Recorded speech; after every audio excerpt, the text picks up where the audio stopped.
Malik ibn Sinan. Malik ibn Sinan waktu perang kakinya Nabi pernah tertusuk anak panah. Malik ibn Sinan dia kecup, dia cabut itu anak panah, kemudian dia kecup, dia telan darahnya Nabi. Kata Nabi, muntahkan wahai Malik ibn Sinan. Apa kata beliau? Tidak ya Rasulullah, aku ingin darahmu bercampur dalam darahku. Apa kata Nabi? Haram jasadmu disentuh api neraka wahai Malik ibn Sinan. Abdullah ibn Zubair. Abdullah ibn Zubair anaknya Zubair ibn Awam. Waktu Nabi habis hijamah, Nabi waktu habis bekam, Nabi bilang, ya Abdullah bin Zubair, buang ini darah bekamanku di tempat yang tidak dilihat oleh orang. Dibawa sama Abdullah bin Zubair, dia lihat gak ada orang, dia minum darahnya Nabi. Habis dia minum, dia bilang, sudah aku buang ya Rasulullah. Di mana? Di tempat yang aman, gak bakal ada orang bisa lihat. Di mana? Di perutku ya Rasulullah.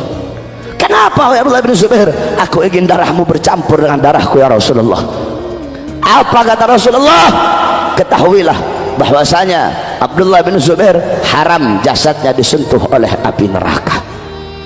Kemudian Sayyidina Ukasyah.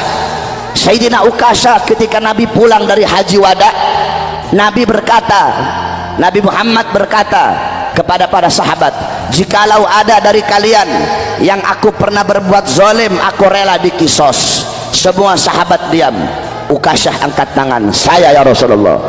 Apa kesalahanku wahai Ukasyah? Ukasyah bilang, ya Rasulullah, dulu waktu perang ketika engkau ingin merapatkan barisanku agak terlewat maju sedikit ke depan sehingga kau cambuk aku ya Rasulullah. Aku ingin membalas mencambukmu ya Rasulullah. Sayyidina Abu Bakar berdiri, Ukasyah, aku sahabat paling dekat dengan Nabi, aku yang pertama kali mengimani ketika Nabi Isra Mi'raj. Jangan kamu kisos Nabi, kisos saya saja, cambuk saya saja. Sayyidina Umar berdiri, Ukasyah, aku penggal kepalamu, jangan kau kisos jangan kau kisos Rasulullah, kisos saya saja. Sayyidina Ali berdiri, Ukasyah, saya dari kecil bersama Nabi, saya sepupunya Nabi, saya mantunya Nabi, Nabi mengajarkan banyak ilmu kepada saya, kisos saya saja wahai Ukasyah. Nabi bilang, diam kalian semua. Wahai Bilal, ambil pecut, ambil cambuk yang biasa aku buat untuk merapatkan barisan. Pergi Bilal ke rumah. Assalamualaikum. Pintu rumah dibuka oleh Sayyidah Fatimah. Ada apa wahai Bilal? Rasulullah memerintahkan untuk mengambil cambuk. Untuk apa wahai Bilal? Ukasyah pengen mengkisos Rasulullah. Apa kata Sayyidah Fatimah? Wahai Bilal, bilang kepada Ukasyah, aku putrinya Nabi, aku darah dagingnya Nabi. Kalau dia mau kisos, biar dia kisos aku saja, asal jangan dia kisos Rasulullah. Tetap diambil itu cambuk, dikasih kepada Ukasyah. Kata Rasulullah, ayo wahai Ukasyah, kisos aku. Kata Ukasyah, ya Rasulullah, dulu aku dalam keadaan tidak pakai baju, jadi kalau kamu aku cambuk pakai baju nggak adil ya Rasulullah. Buka bajumu ya Rasulullah. Sahabat makin marah. Rasulullah buka bajunya. Ketika dibuka bajunya Nabi, langsung Ukasyah peluk dan langsung dicium perutnya Nabi Muhammad. Ini hanya alasanku saja ya Rasulullah, agar aku bisa memeluk perutmu ya Rasulullah. Apa kata Nabi? Kalau kalian pengen lihat penghuni sorga, lihatlah Sayyidina Ukasyah. Malik ibn Sinan, Abdullah bin Zubair meminum darah Nabi. Ukasyah bertempel dengan kulitnya Nabi, haram jasadnya masuk api neraka. Masa bapak ibunya Nabi, yang dimana Nabi adalah darah dagingnya, masa bapak ibunya Nabi masuk dalam neraka? Saudara-saudara, ini nggak masuk akal ini. Kalau bapak ibunya Nabi masuk neraka, berarti api neraka tidak bisa memakan beliau berdua. Kalau api neraka tidak bisa memakan beliau berdua, apa gunanya neraka? Sedangkan Allah tidak akan menciptakan sesuatu yang tidak berguna dan sesuatu yang sia-sia. Nah, oleh karenanya ibunda Nabi, setiap orang yang mengenang Nabi akan mengenang ibunda Nabi.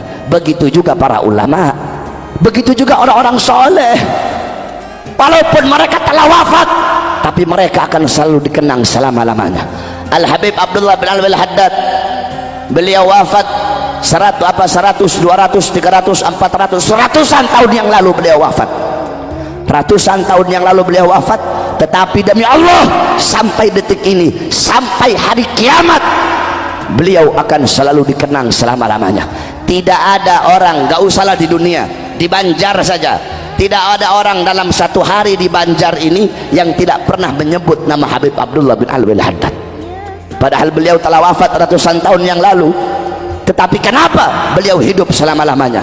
Hidup dalam apa? Hidup dalam ratib al-haddadnya, hidup dalam wirdul latifnya, hidup dalam nasohiuddiniyahnya, hidup dalam risalatul muawanahnya, hidup dalam risalatul mudzakarahnya, hidup dalam hikamnya, hidup dalam diwan haddadnya, hidup dalam adab sulukul muridnya.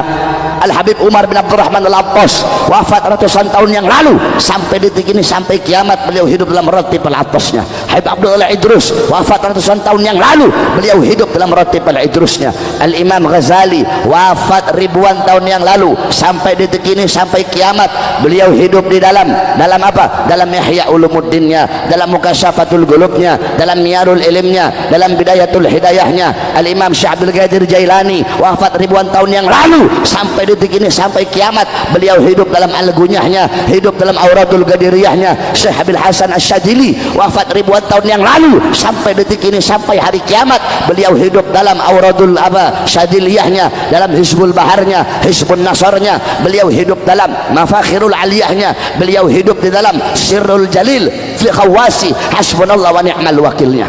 Ini para ulama, ini para orang-orang soleh. Walaupun mereka wafat, walaupun mereka mati, walaupun mereka meninggal dunia, mereka akan selalu dikenang selama-lamanya.